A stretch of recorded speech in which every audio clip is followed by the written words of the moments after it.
Yeah. All right. So tree. Tree, here we go. Billionaires be building bunkers. Say that 5 times fast. I'm afraid the Candyman will come. I'm afraid Peter Thiel will appear before me. No, that's how you get Ball to appear behind you. Say that in the mirror 5 times fast. It behooves us to examine our motivations, right? Yeah. So take an example like Jared Kushner and Ivanka Trump are apparently buying this island or have In bought this. Albania, I think they had.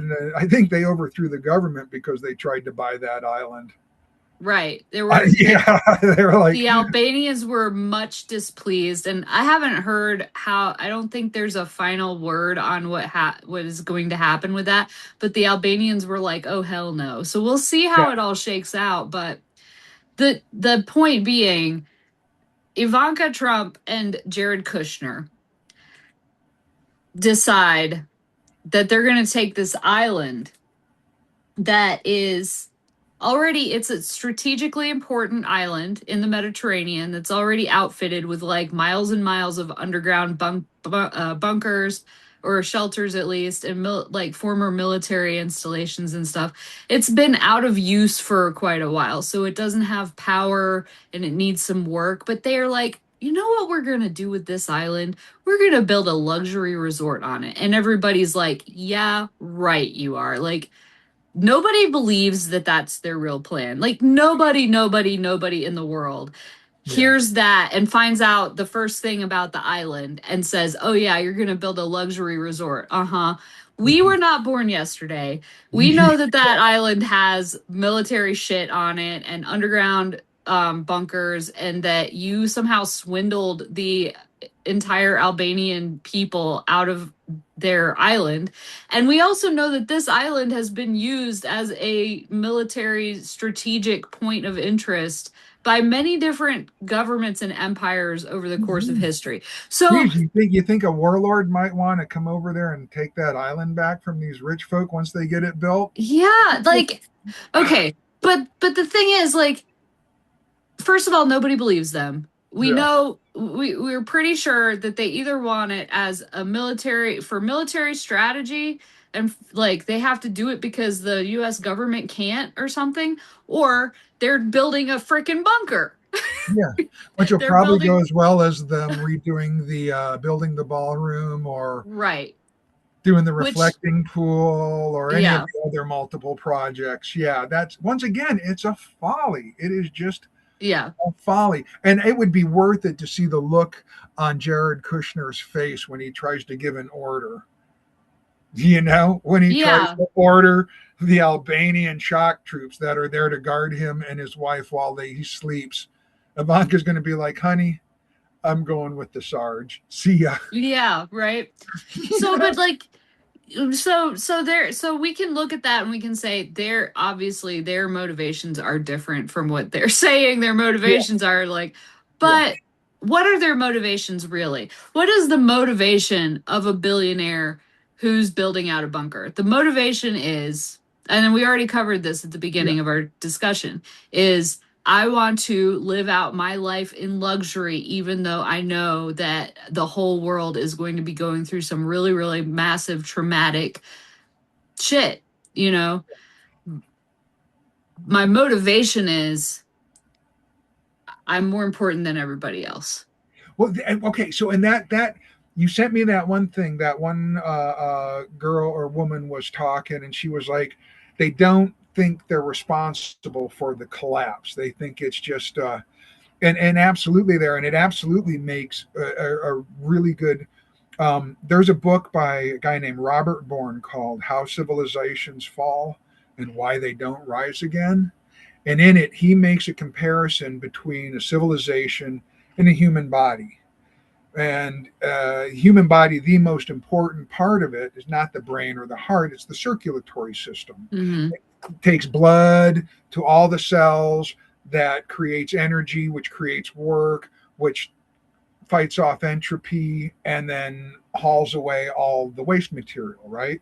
And as Right. long as your circulation is awesome, your body's healthy. But like when arteries start getting clogged and blood doesn't flow as freely to the extremities, your hands start to get necrotic and entropy sets in. And so his thing is, in civilization, capital is the circulatory system. And if it Mm-hmm. flows out to the whole civilization, it's just like, okay, Flint, Michigan, 5,000 people employed there. They spend their money in that town, in that society. So there's people that can have restaurants and shops and dance classes and things like that. And so, but when you take that money away, look what happens: urban decay, hopelessness, despair. Now, the analogy would be like if the heart and the brain were like, well, we're the most important, so we deserve more of the blood, and they start pulling the blood back, right? Mm-hmm. And what they don't realize is, oh, after it gets to a certain point, our hands and feet don't work anymore. Our Yeah. organs are failing. Well, yeah, the heart and the head, brain are like, yeah, saturated in blood, but you're in a decaying, destroyed body. So that's what Mm-hmm. their bunkers are just little oases, and they don't think the decay and destruction that's going throughout the whole society will reach them there, but it will. They cannot Right. get away from it, and it's going to be even so. Like, and let me ask you this: do any of them look like they're having fun with their money? Like they may have a little bit more luxurious distractions and things than the rest of us, but they don't have any real friends. Nobody really loves them. The only people they can trust are folk that committed some heinous social taboo with them. And so they've got to worry about when the masses are going to rise up. So their last years are going to be in terror, and their last hours and last minutes are going to be in blood curdling, painful terror. Also, they could have more money than anybody else for a few dozen years. Yeah. The whole thing is folly. It's silly. Right. It's like, I what mean, do you? well, we have a name for when when one part of the body steals blood supply from, or, nutrient supply from the rest of the body. That's called a tumor. And, Ah, um, so Puma. and so the bunkers, That's it. I guess the Tumors. Those are analogy works. tumors. Yeah, yeah. I mean, so But they're I, not malignant. They won't grow. They'll just stay there and suck it, but they'll be yeah, just stuck there. yeah, I mean, and I'm not like, I guess what I would want people to question when we're getting prepared, when we're trying to prepare for these types of events ourselves. What are our motivations too? Are we trying to lock everything that we can onto our little compound and only protect the people that are the closest to us? Mm, Or is it our intention to have the most robust ability, the most robust ability to help others, yeah. you know? Boom. That's dystophoria. So I That think. So I think that is like. That is an. That's. I think that should be our next episode. Is self mastery and how to have a good how to turn the collapsing of the fourth world into a positive experience by adjusting your attitude slightly. Okay, yeah. Slight Is that attitude cool? adjust. Perfect. Yeah. Um Excellent. and I don't know if we're done yet, but I did want to talk about this Yeah. Let's yeah. the apocalypse early warning system. So, this this programmer has developed for us a tool where he's written a program that watches private jet Oh log yeah. data, right? And so it's private jets. I think he's watching the jets of, private billionaires, politicians, and businesses, like big businesses. And so, and he's developed this alert system where if there's a bunch of jets all taking off at the same time, and it reaches a level of five is like the most, more jets that are ever in the air at the same time, then you can sign up. It'll show it on the website, but you can sign up and it'll send you a text or an email that says, hey, apocalypse early warning system alert. We're at a level 5. Everybody's taking off at once. Something's about to go down, you know? So Oh, that's a, and I'll include that, a link to that in the show notes. Um, but well, the billionaires don't like this. They don't want to be, yeah. they've been trying to get their private jet, their FAA data basically hidden from the record. They think it's a violation of their privacy.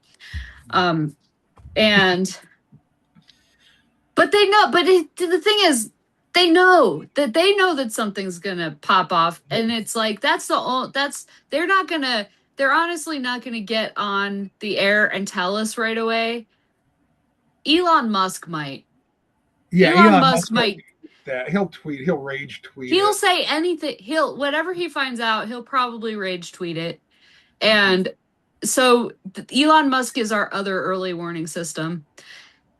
Okay, so let's speak to the folly of the billionaire airfield and their private jets. Okay, jet fuel's getting ready to be a very expensive, very rare commodity. With the Strait of Hormuz closed, it's like jet fuel and diesel are going to be the two things that are going to be like, okay, when they all start going to their fucking private airfields and stuff, people are going to talk.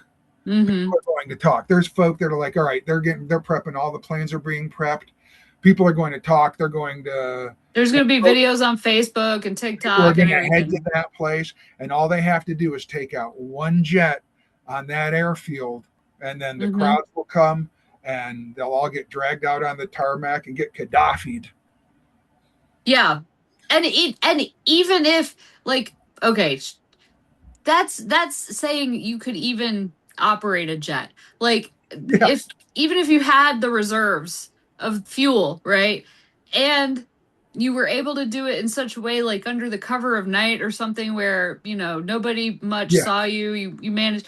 But check it out. If it's a super volcano and you're within the area of the ashfall, the silica from the supervolcano might get into your engine and fry it. If yeah, it's an EMP, you're not getting off the ground anyway. yeah, If it's a nuclear blast and you're within the blast zone, you're fucked. Like, yeah.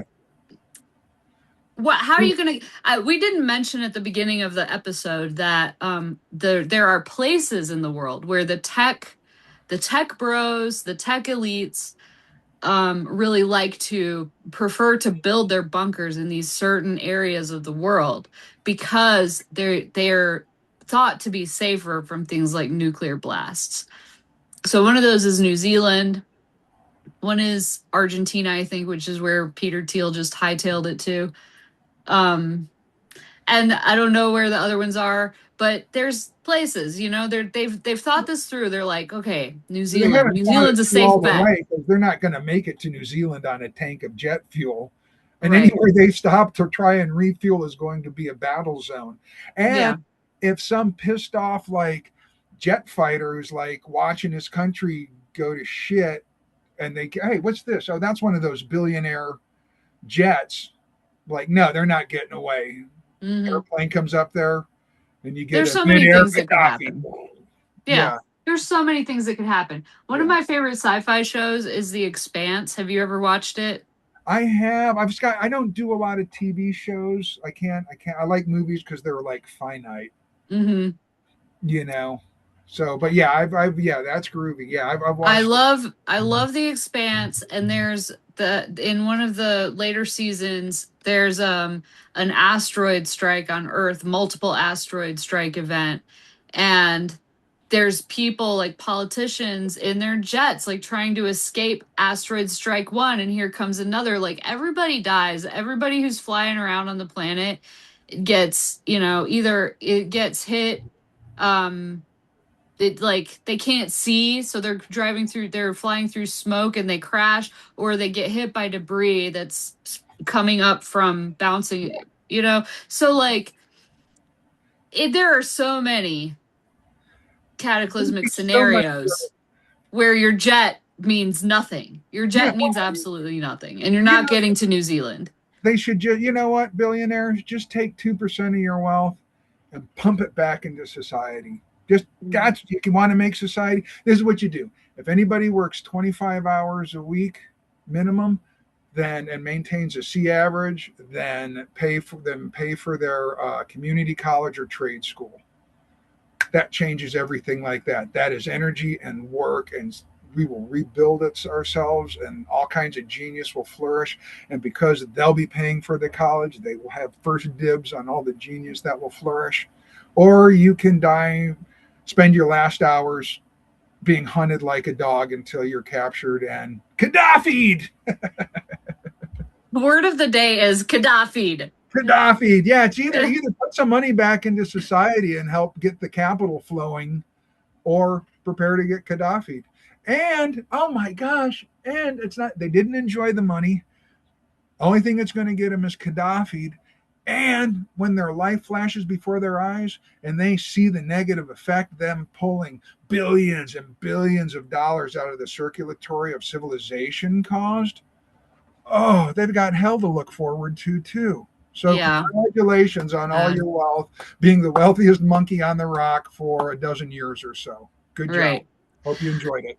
And like I want to stress that I'm not mad at people for being rich. Like it doesn't bother me. Honestly, I'm not bothered by people having billions of dollars at all. Nothing about that really concerns me. What concerns me is that there's this particular group of the uber rich, the tech elite especially right now. Yeah. And there's other groups like the political elite that are And the also. banking elite, the Epstein But okay, class. but You can I call them don't the think they're Epstein. the same. I'm gonna treat them as separate groups. Okay, Okay. there's probably some intermingling, but I don't know. So I'm Hey, gonna treat them. they all went to the same parties and broke the same I don't social know foundation that. of I each don't know other. that for sure. I'm just gonna treat them as separate groups because I'm mad at them for different reasons. And right now we're focused on the billionaire bunkers. So I'm gonna talk about why I'm mad at the billionaires. Okay. These particular tech elites, right? I'm not mad at them for having so much money. I'm not mad at them for what they choose to do with their money because I feel like most of them have some kind of they do philanthropy, the whatever that word, philanthropy based on their own desires for the world. My problem with these guys is that they're like we're gonna bring a new age of liberation with this AI shit, and we're gonna like make life so much easier, and this is gonna be it's like a new revolution, the biggest thing since the printing press, like the biggest thing since the automobile, way bigger, like the biggest change that humanity has ever experienced industrially, economically, socially, in every single fucking regard. And they start out presenting it like it's this great new frontier. We're pioneering this great new, um, brave new world, right? But the problem being, then they turn around and get all these government contracts. And what is the government using these services for? They're using it to track, surveil, murder, wage war, et cetera, et cetera. And when we talk about how pissed off we are at the data centers coming into our communities and hogging up all of our resources and our energy, what percentage of that data center need do you think is coming from states that are tracking us, surveilling us, murdering people overseas, and waging war? Yeah. So like this is my major problem with tech bros is they rode a libertarian horse in to tell us that they're gonna make they're gonna make life better for the world, and then they turn around and make a deal with the devil, the literal devil. Okay, Ball and and now chain. they're saying we got to pay for it, and that's my problem with them. Yeah. If people became billionaires using beneficial means and not lying to people and not contracting with the devil to take resources from everybody else involuntarily, I'd be okay with it. Yeah. Well, and also they also use that wealth to repress competition, buy up competitors, and so Hmm. there's no real like it's all just those are things that we're going to have to deal with in the fifth world. Yeah. The fifth world, that's where we'll deal with this stuff. Yeah. So, so my dystophoric thing. I have a 2003 Dodge Caravan I bought back in no 2017, 2018. And I've used it. I've driven it all over the country. I can strap mats to it. I've hauled my circus when I was a circus performer. It's just, I put like a lot of miles on this thing. There's a couple times I thought I was going to sell it, but wound up needing it. And just, oh, so one of the things is it doesn't have any dashboard lights. So I try not to drive at night. When I do, I have a little battery operated candle that I tape to the dashboard so I can see the speedometer and just Hmm. trust that I have enough gas in it. So I just got a wild hair the other day. I went on YouTube, started watching some 2003 Dodge Caravan repair porn, car porn, Hmm. and I was like, how do you replace this? And so I watched a dude do it. I ordered the lights that I needed on Amazon, took apart the dashboard, had to take off the steering wheel mechanism, unscrew the dashboard, get it out, change all the lights, put it back. I've got lights in my car. It's awesome. Yay. The problem is, and it's not really a problem, the the dashboard type thing didn't quite go back in properly. So there's like a little gap there. But I'm like, you know what? Every time I see that gap, it reminds me, hey, you fix these lights yourself. Yeah. It's a wabi sabi. It's just a reminder. Like when I'm feeling bummed or whatever, I look at that little gap there and it's like, yeah, you did this. So now Yeah. I'm feeling kind of cocky. I haven't had an air conditioner. So I did put on Amazon and ordered a blower. So maybe my next dystophoric thing, hopefully, will be I replace my air conditioner engine blower. But yeah, That would I be couldn't believe great. it. I couldn't believe it. It's just, and once you get committed to it, right, everything's apart and it's not quite working, and you feel that cognitive dissonance and you feel that frustration, and you're just like, I can't stop.